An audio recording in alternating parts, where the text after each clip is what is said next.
মুসা আলাইহিস সালাম, এই পয়গম্বরের নাম আপনারা শুনেছেন? এই মুসা আলাইহিস সালাম আল্লাহর সাথে বেশি কথাবার্তা বলতেন। একদিন তুর পাহাড়ে যায় বলতেছে, আল্লাহ, জান্নাতে আমার সাথী কে হবে? আমি একটু জানতে চাই যে জান্নাতে আমার সঙ্গী কে হবে। আল্লাহ তাআলা ডেকে বলতেছেন, হে মুসা, বনি ইসরাইলের অমুক বাজারে যাও, যে দেখো এক কসাই গোস্তের ব্যবসা করে, ওই লোকটা তোমার জান্নাতে সাথী হবে। জোরে বলেন সুবহানাল্লাহ। কসাই, সে হলো বনি ইসরাইলের শ্রেষ্ঠ নবী, তার সাথী হবে জান্নাতে। নবী মনে মনে বলে কি, এটা কসাই, সে আবার আমার জান্নাতে আমার সাথী কিভাবে হয়? যাই দেখি, একটু টেস্ট করে দেখি কেমন তার আমল। গেছেন বনি ইসরাইলের বাজারে, যাওয়ার পরে দেখতেছেন এক কসাই গোস্ত বিক্রি করে সারাদিন। সকালবেলা গরু জবাই করার পর ভালো কিছু গোস্ত প্যাকেট করে তার দোকানের এক পাশে রেখে দিয়েছেন। সারাদিন গোস্ত কেটে বিক্রি করার পর সন্ধ্যাবেলায় গোস্ত নিয়ে রওনা হবেন বাসায়। মুসা আলাইহিস সালাম ডেকে বলেন, ও ভাই, আমি এক মুসাফির, আমি তোমার সঙ্গী হইতে চাই, তোমার বাসায় একটু আমাকে আশ্রয় দিবা কিনা? কে বলতেছেন? মুসা আলাইহিস সালাম। কসাই বলতেছেন, ভাই, আমি গরিব মানুষ, তুমি যখন আমার মুসাফির হই, আমার মেহমানদারিত্ব, আমার বাসায় মেহমান হইতে চাও, আলহামদুলিল্লাহ, আমি তোমাকে মেহমান বানাইতে রাজি আছি, চলো। মুসা আলাইহিস সালাম কসাইয়ের সাথে বাসায় গেলেন। বাসায় যাওয়ার পর মুসা দেখতেছেন দোলনার মধ্যে বয়স্ক একটা মহিলা, অত্যন্ত বুড়া মানুষ, ওঠা বসা করতে পারে না, হাঁটতে পারে না, চলাফেরা করতে পারে না, এমন বয়োবৃদ্ধ এক মহিলা দোলনার মধ্যে শুয়ে আছেন। ঘরে আর কেউ নাই। ওই কসাই নিজ হাতে ওই মাকে গোসল করাইলেন, গরম পানি দিয়া নিজ হাতে গোসল করাইয়া ডলে ডলে গোসল করাচ্ছেন। গোসল করানোর পর নিজ হাতে চিকন রুটি বানাইছেন, আটা সিদ্ধ করে চিকন চিকন রুটি গুলো বানাইছেন। ওই যে ভালো কিছু গোস্ত প্যাকেটের মধ্যে রেখে দিয়েছিলেন, ওইটা এনে বাসায় ভুনা করে নরম করে, একেবারে নরম করে ওই ভুনা গোস্ত রুটির মধ্যে ভাঁজ করে দিয়ে মাকে খাওয়ানোর জন্য দোলনার থেকে নামাইয়া নিজের কোলের মধ্যে মাকে নিয়ে বসছেন। সুবহানাল্লাহ।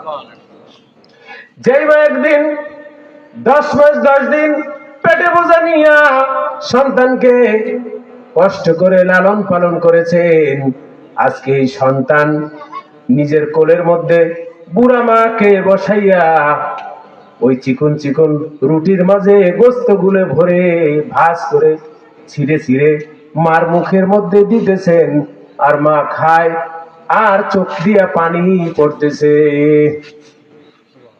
মা খাচ্ছেন।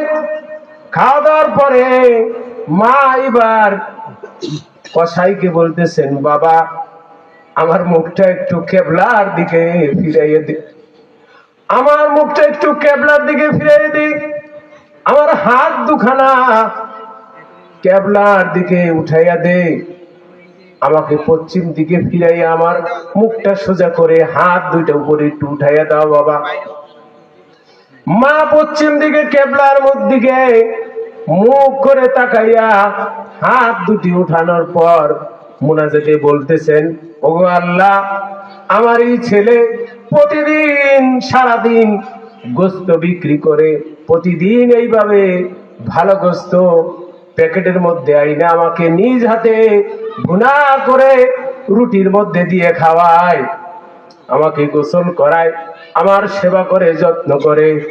আল্লাহ, আমি দোয়া করতেছি, জমানার শ্রেষ্ঠ পয়গম্বর, এই বনি ইসরাইলের শ্রেষ্ঠ পয়গম্বর মুসা আলাইহিস সালামের সঙ্গে জান্নাতে আমার এই ছেলেকে তুমি সাথী বানাই দিও। মুসা নবী ওই মার মুখের আস্তে আস্তে কথাগুলো সে তো নবী সে শুনছে কানের মধ্যে। এইবার মুসা ডেকে বলেন, হে কসাই ভাই তুমি কি জানো আমি কে? কয় না ভাই আমি তো জানি না। কয় শুনেছি এই জমানার শ্রেষ্ঠ নবী, বনী ইসরাইলের শ্রেষ্ঠ নবী মুসা আলাইহিস সালাম আল্লাহর দ্বীন প্রচার করে শ্রেষ্ঠ পয়গম্বর। আমার মনে বড় শখ, তাকে যদি একটু দেখতে পারতাম তাহলে আমার জীবনটা ধন্য হয়ে যেত। মুসা এবার ডেকে বলে, ও ভাই আমি বনী ইসরাইলের মুসা নবী, আমি আল্লাহর পক্ষ থেকে তোমাকে সংবাদ দিয়ে গেলাম। তোমাকে দেখে আমি খুব খুশি হয়েছি। আর জেনে নাও তুমি হবে জান্নাতে আমার সাথী। জোরে গান সুবহানাল্লাহ।